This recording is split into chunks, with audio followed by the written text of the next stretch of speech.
erya oli abimeya ne bogenda kulya secondary ne bogenda kulya tebalina basomesa bamala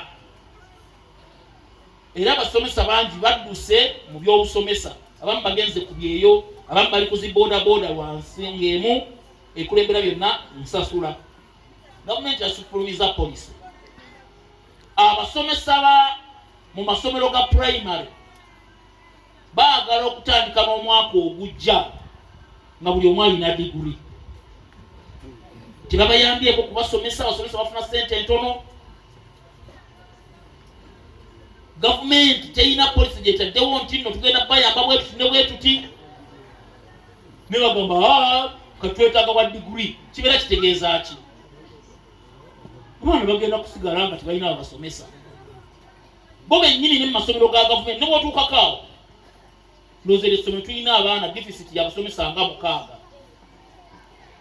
tebaliiwo ne polisi ezze kisigadde kujja mu palamenti era nakyo kati ndowooza tugenda kisikirako emiguwa egyenjawulo byebimu ku bye tugenda tubanyonyola ne tugamba oba kizibu ki ekiri mu gavumenti eno tetumanyi nze kulwanga nandibadde ndowooza nti oteekateeka nogamba mu myaka 10 abasomesa mwenna tugenda bawagira muddeyo okusoma ogenda okuleeta polisi eyo nga abasomesa bakoze eki ate era ng'otereezezza n'ensasula gye bagenda okukola ki n'ebyo ebyo mutulaba kuluma jjiiko kugamba nti nno ekimala kimala zeze zimu ku nsonga sebo seeka yunusu bwe tubanga tubakowodde abasomesa tumanye ebizibu bye mulina byebimu ku by'emisaala bingi nnyo katuli wano twagala okuteeka ekiko ku ssomero lino n'ebirala naye waliwo ate ekigenda okukulozinga essomero lino bagamba buli musomesa yenna amazima ne bw'otamula kyo nabadde ne Dr. Sulaiman kuba tooki gye tukola ki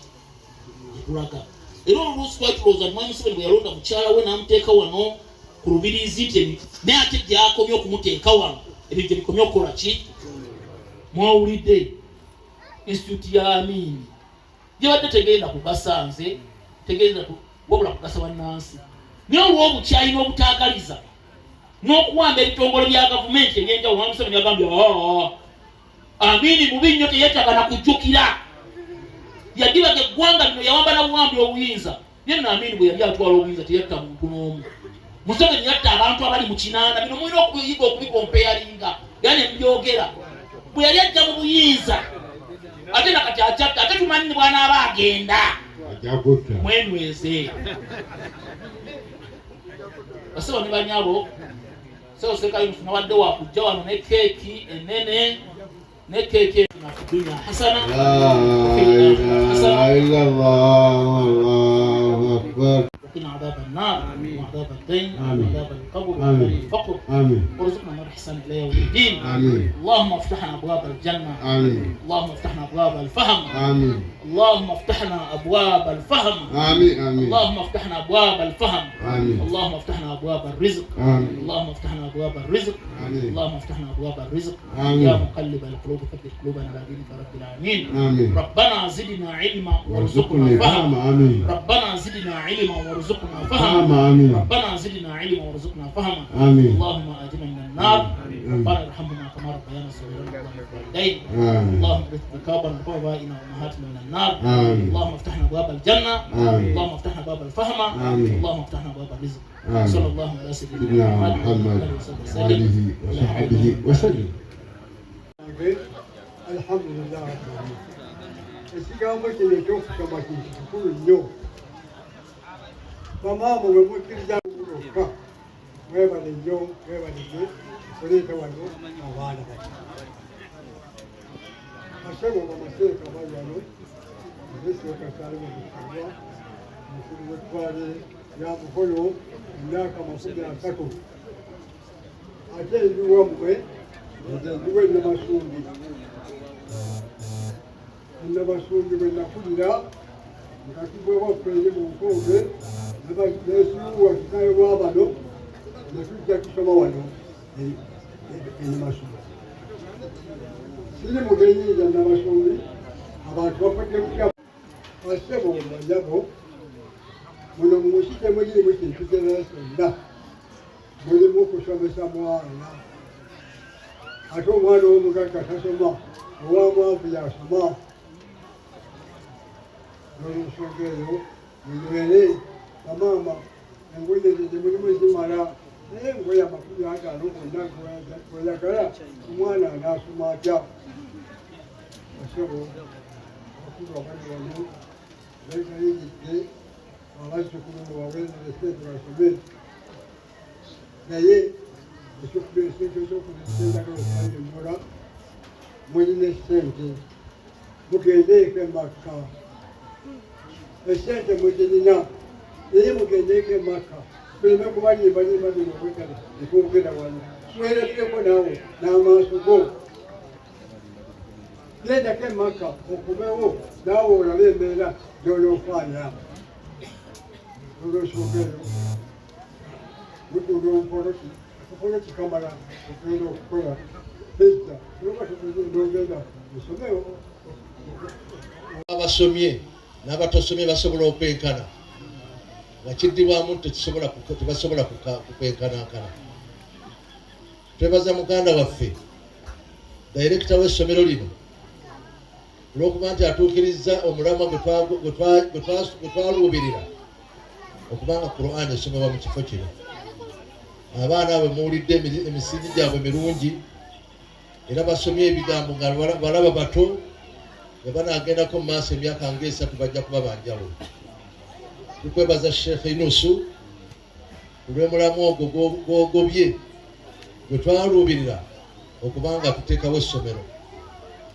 Nze ne baganda bange bato bange abali wano tuli basiimu kubanga ekigendererwa kyaffe kyali kulaba nti nga essomero lino libeeramu Qur'ani y'ekitiibwa. Qur'ani esomeddwa, abaana batusomera mawuledi ne basoma ebintu ebirungi ebitwewunyisizza. Tusaba Allah subhanahu wa ta'ala embeera eyo abeere ng'agikwatirira egende mu maaso. Nabi Muhammadi sallallahu alayhi wa sallam ayina ebintu byalaamira era ayina ebintu byasukkulumya, naye abantu babiri basukkulumya mu bantu. Nabbi yagamba khairukum man ta'allama al-Qur'ana wa 'allamahu. Omuntu asinga obulungi mu mmwe yoyo agenze n'asoma Qur'ani y'ekitiibwa ate natakomaawo wa 'allamahu ate n'agiyigiriza. Kakati Sheikh Yunusu ekyakiyina yasoma Qur'ani kati agitambuza mu baana baffe. Ekigambo ekyo ali mu khairukum yabasinga obulungi mu mmwe abantu abali kuno kati kukyalo tugamba ennamasumbi khairukum. Owokubiri yagamba khairukum man taala umuruhu wa hasuna amaluhu. Omulungi mu mmwe yoyo awangadde n'abeera n'akula n'awangaala Katonda n'amuwa ekyengera ky'okubanga akola emirimu emirungi abeera khairukum yabasinga obulungi. N'olwensonga ya muganda waffe Sheikh Yunus ekigambo ky'okoze tugamba nti alhamdulillahi rabbil alamin. Tusaba Allah subhanahu wa ta'ala abeere nga ensonga eyo agiwagira egende mu maaso. Nabi Muhammad yagamba sallallahu alayhi wa sallam timuyigirize abaana bammwe ensonga bbiri. Muyigirize abaana bammwe ensonga bbiri. Mubayigirize okubanga banjagala. Muyigirize abaana bammwe okola ki? Okunjagala. Ate mubayigirize ne Qur'an ey'ekitiibwa. Zonna ensonga ezo tuzirabye wano. Abaana badde batendera ekitiibwa Nabi Muhammad sallallahu alayhi wa sallam nga hurufu zonna ntuufu. Ali ne Qur'ani bagisomye ebigambo bya Nabi Muhammad sallallahu alayhi wa sallam. Ekigambo ekyo kinene tosobola kumanya bunene bwakyo. Ate bw'ojja wano olina okuyiga okwegomba n'ogamba ekani naye omwana asobola okusoma bw'atyo. Ekani naye omwana asobola okuba abaana basomereddwa wano zonna ne bazisoma. Tewali muntu akutte wano kigambo kyonna oba mu dduwa. Basomye edduwa ne basoma Qur'ani ne basabira nga bwe tusabira bonna babisomye. Kakati ekyo kibeera kyengera okuba nti omuntu okiyina okifunye. Nkuutira bakadde baffe bakadde b'essomero lino okubeera nga temugayaalira. Neebaza abakadde abaleese abaana wano ne babeera nga bawagidde essomero lino. Era mbakakasa omwana asinga obulungi yoyo gwolese ng'asobola okusoma Qur'an. Amaka gonna agataliimu Qur'an gajjudde bizibu, naye ng'ogenda okukola analysis lwakuba tebalina kye bamanyi ku bigambo bya Allah subhanahu wa ta'ala. Naye muba muleese wano abaana mujja kulega ensigo ezijja okubeeyagaza ne bwe munaaba mu ntaana, kubanga omwana wabeera mu ntaana n'akusabira edduwa, muli naawe osanyuka, muli owulira nga olinayo omuntu gw'olese. N'abafu bajja ne balambula ne balaba ba waliwo ebintu byemukoze. N'olw'ensonga bakadde baffe ab'essomero lino tubeebaza nnyo okubanga muleese abaana era mubeere nga mwogereza abalala.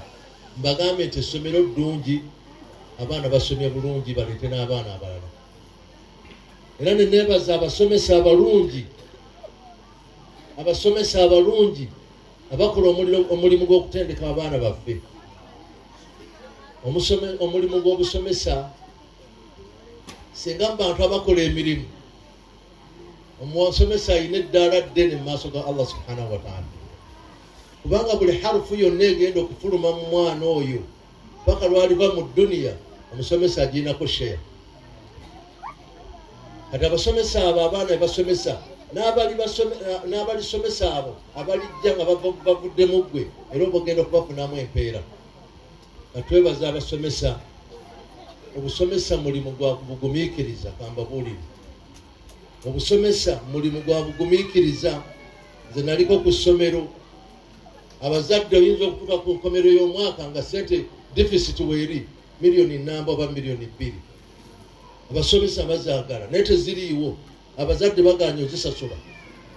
Kati Sheikh Yunus kyemmanyi balina okumuleega kubanga taziraba, n'atunda mashariki ne magharibi alabe bwasasula abasomesa. Twebaza abasomesa olw'obulungi obwo bwe mukola, ne mukolera umma, ne mukolera eggwanga, ne mukolera society. Tugamba alhamdulillahi rabbil alamin, Mungu abasasule bulungi. Twebaza abaana baffe abalungi ababeera nga bagondera abasomesa, ne bagondera bakadde baabwe ababaleese wano basome, ne babeera nga bakola bulungi. Abaana baffe tubeebaza era twagala okubakakasa nti kyemuliko kyekituufu. Abantu balina okumanya hadisi aya gye mbagambye, Allah abagambye benkanankana abamanyi n'abatamanyi. Obanga olina kyofunye kyonna kyosomye wano kiba kikugasa mu bulamu bwo, obeere nga tofunye mulimu gwa gavumenti. Abamu balowooza okusoma kwa kufuna mulimu mu gavumenti, naye gwe kennyini kikuyamba. Oyinza okulaba ekipande n'olaba nti bakiwandiiseko oba n'okimanya nina kugenda wano, oba kyenoonya kiri wano. Kiva ku ki? Lwakuba osobola okusoma. N'olw'ensonga eyo twebaza Allah subhanahu wa ta'ala asomesezza Sheikh Yunus okubanga atuukiriza omulimu ogw'ettendo. Teri muntu mu bantu abafuna empeera ng'omuntu asomesa. Abantu abasomesa, buli muntu gw'asomesa n'amufunako, ate n'oli gw'asomeseza era n'amufunako. Tugamba nti Allah subhanahu wa ta'ala abeere nga atuukiriza ekigendererwa kyaffe, bakadde baffe naffe tusobole okukifunamu. Sijja kuwanvuya nsonga, ne tujja kusaba Allah subhanahu wa ta'ala abeere nga abaana baffe abo abawa baswafuna first grade, ena feeling omwaka guno tujja kufuna first grade insha Allah. Innaka anta tawwabur rahim. Amin. اللهم ابسط علينا من بركتك ورحمتك آمين يا رب العالمين. آمين. اللهم إنا نسألك النعيم المقيم الذي لا يحول ولا يزول. آمين. اللهم إنا نسألك العون يوم العيلة آمين. والأمن يوم الفزع الأكبر يا رب العالمين. آمين. اللهم إنا نعوذ بك من شر ما أعطيتنا آمين. ونعوذ بك من شر ما منعتنا. آمين. اللهم حبب لنا الإيمان وزينه في قلوبنا. آمين. وكره إلينا الكفر والفسوق والعصيان واجعلنا من الراشدين. آمين. رب يسر ولا تعسر وتمم بالخير. آمين. إنك على كل شيء قدير. آمين. وصلى الله على سيدنا محمد وعلى آله وصحبه وسلم. آمين. والحمد لله رب العالمين. Mungeri yenjawulo njagala okwebaza MC Sheikh ono olw'omulimu gw'okoze. Saba Allah subhanahu wa ta'ala